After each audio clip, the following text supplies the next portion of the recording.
Banks are going to start going into DeFi applications. And I think that it's pretty obvious, not because they're going to blockchain, but simply because they like automation. If you look about 30, 40 years back, banks did everything via telephone. And when the internet came out, they decided to start doing, websites and web browsers that allowed the users to come and actually interact with the website instead of interacting with people at the store. So they wouldn't have to go into the store, they could call on the telephone, or they could go online. Going online and filling out the application was probably the best way to do it because it was the cheapest way for the bank to do it. So if you take each one of those processes that you are allowed to do on the website, so you go to the website and you have like 15 to 20 different loans that you could fill out, or you could get a CD, or you could get interest in different ways. So there's a lot of different processes, and if you take each one of those processes and you see that the bank put the process online, they're going to do the same thing with the blockchain. So at this point, the banks, instead of creating a new web page for every single process that they have, they need to create a smart contract for every single process that they have. So consider an exchange, for example. Uniswap is a great new exchange that people are using, and it's a decentralized exchange that you can just go onto and you can swap things because it's a smart contract. It's really all built on one smart contract where people enter in buys and sells on both sides of the equation. So it's all built on that smart contract that allows you to do that trade. So if you took every single stock from the New York Stock Exchange and turned them all into tokens on Ethereum, you could simply add them all to Uniswap just like that. That's decentralized finance because of that smart contract, but it's only one smart contract. If you think about it, it's only one idea. It's kind of like when everyone goes on to Shark Tank with one product. It's not really an entire business. It's one product that could certainly sell, and it could have all kinds of sales, no denying that, but it's still just one thing, one process, one product. So a couple other things are something like getting loans. You can't get a loan right now on Uniswap. Maybe you can in the future. It's another process that is a pretty simple smart contract when you think about it. Creating the entire business around it, and allowing people to use it on a regular basis is difficult, sure, but it's just like the idea of a database. It's pretty simple when you think about it and you set it all up, but once people start using it and filling it with all kinds of data, it becomes kind of difficult to manage, and there's a lot of changes that have to come up. But in general, it's just one smart contract. So if a bank creates that smart contract for getting a loan and giving interest, that's two different smart contracts. They can put those loans out there and they can take money and give interest for it. So banks can do that, and it's a decentralized smart contract. So if you look at an entire bank right now that is centralized and you want them to become decentralized, you have CeFi going to an end result of DeFi, decentralized finance.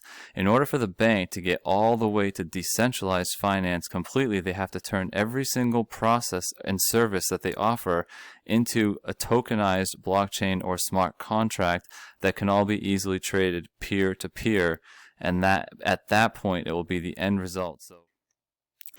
So banks could be shouting at the top of their lungs too, oh, we're going DeFi, we're definitely going to be DeFi, it's a goal of ours, it's an end goal, we're CeFi, but we're going DeFi. Banks have actually adjusted to everything in the past. If you look at person-to-person interactions to get a loan, way back, and then you went to phone calls and you could get a loan over the phone, and then it went to the internet and you can get a loan on the internet if you fill out the form and you interact through the web page. You can get, the automation of technology allowed you to get that loan without even having to talk to a person at that point. And now if you take it a step further to a smart contract decentralized finance protocol, that protocol is going to allow you to get a loan as well using tokens. So the point of using the blockchain is that the banks are going to have to first tokenize all of their currencies and all of their assets. And once you tokenize all of that stuff into Ethereum, then you can use those tokens within the smart contract and create a decentralized protocol that will allow people to get a loan with collateral. They can give interest. You can buy and sell goods. You can exchange those very simply with a simple smart contract, all different kinds of smart contracts. So in general, I think that DeFi is an end result, and I think that companies and individuals and token holders and everything is coming to decentralized finance, and I do think it's coming there, but it's very centralized right now, and it's going to work its way towards decentralized.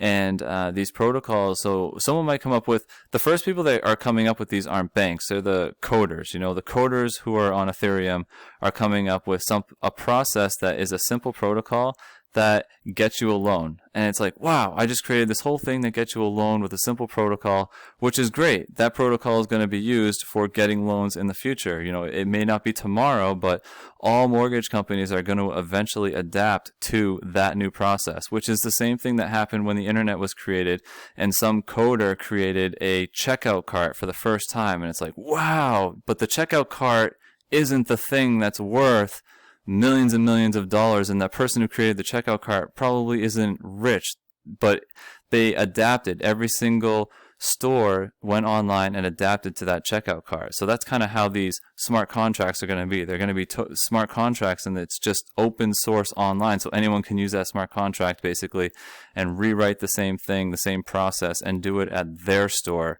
or at their company with the same service, the same smart contract. So we might see some competitors coming out and things like that, but DeFi is basically something that can be implemented to multiple companies for multiple reasons, and it's definitely a good thing. It's the next thing. It's from the internet to the blockchain. You might think that the blockchain is just something that's in the internet, but it's the opposite.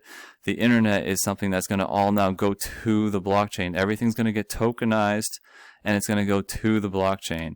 And then it's going to just be easily transferred in all of these protocols instead of on web pages in shopping carts. So that's how DeFi is going to eventually work. That's how smart contracts are going to work.